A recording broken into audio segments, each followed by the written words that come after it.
दोस्तों, आपने कभी ऑर्डर ऑफ ड्रॉप पढ़ते टाइम ये ध्यान दिया है कि सबसे पहले ब्लड कल्चर बॉटल ही क्यों आती है या उसके बाद सोडियम सिट्रेट ही क्यों आती है? तो चलिए आज की वीडियो में मैं बताता हूँ। सबसे पहले आपको ये जानना होगा कि ऑर्डर ऑफ ड्रॉ का मतलब क्या होता है। इसका मतलब होता है कि जब भी हम किसी पेशेंट का ब्लड कलेक्ट करते हैं तो हमें किस ऑर्डर में कलेक्ट करना है। अब आपके दिमाग में आ रहा होगा कि ये ऑर्डर इतना ज़रूरी क्यों है, तो चलिए मैं आपको एग्जाम्पल के साथ बताता हूँ।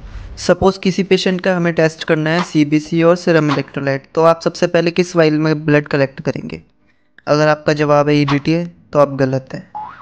क्यों, ये मैं बताता हूँ। ईडीटी के अंदर होता है पोटेशियम।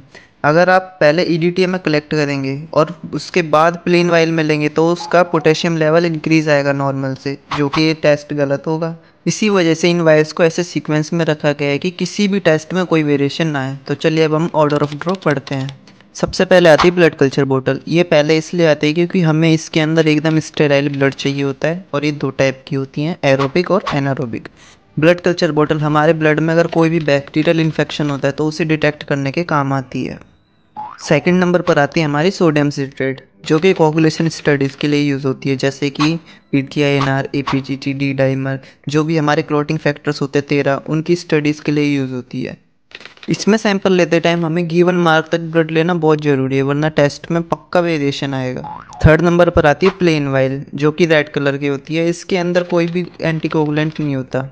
इस वाइल से हमें सीरम मिलता है, जो कि बायोकेमिस्ट्री के जितने भी रूटीन के टेस्ट हैं वो सारे हो जाते हैं, जैसे कि एलएफटी, केएफटी, लिपिड प्रोफाइल, और भी सीरोलॉजिकल टेस्ट हैं जैसे कि एचआईवी, वीडीआरएल, टाइफिडोट वगैरह। जो भी टेस्ट है वो सारे इससे हो जाते हैं। फोर्थ नंबर पर है एसएसटी, सीरम सेपरेटिंग ट्यूब। इसके अंदर सिलिका जेल प्रेजेंट होता है, जो कि आरबीसी को अपने साथ बाइंड कर लेता है, और सीरम होता है वो अपने आप ऊपर आ जाता है।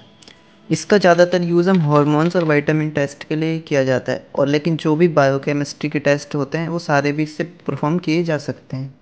सिक्स नंबर पर आती है हमारी हेपेरिन वाइल, जो कि दो तरीके की होती है, सोडियम हेपेरिन और लिथियम हेपेरिन। अब सोडियम हेपेरिन का यूज़ क्या है? अगर हमारे पास कहीं ब्लड कल्चर बोतल अवेलेबल नहीं है तो हम सोडियम हेपेरिन के अंदर भी उसका सैंपल ले सकते हैं। अब लिथियम हेपेरिन का क्या यूज़ है? लिथियम हेपेरिन को हम टीबी गोल्ड, टीबी सिल्वर ऐसे टेस्ट के लिए यूज़ करते हैं।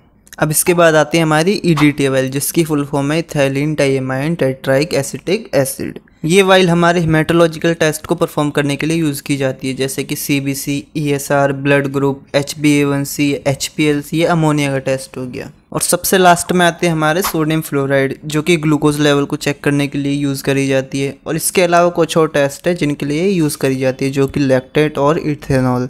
अगर आपको ये वीडियो अच्छी लगी तो हमारे चैनल को सब्सक्राइब करें, लाइक करें और शेयर करें। धन्यवाद।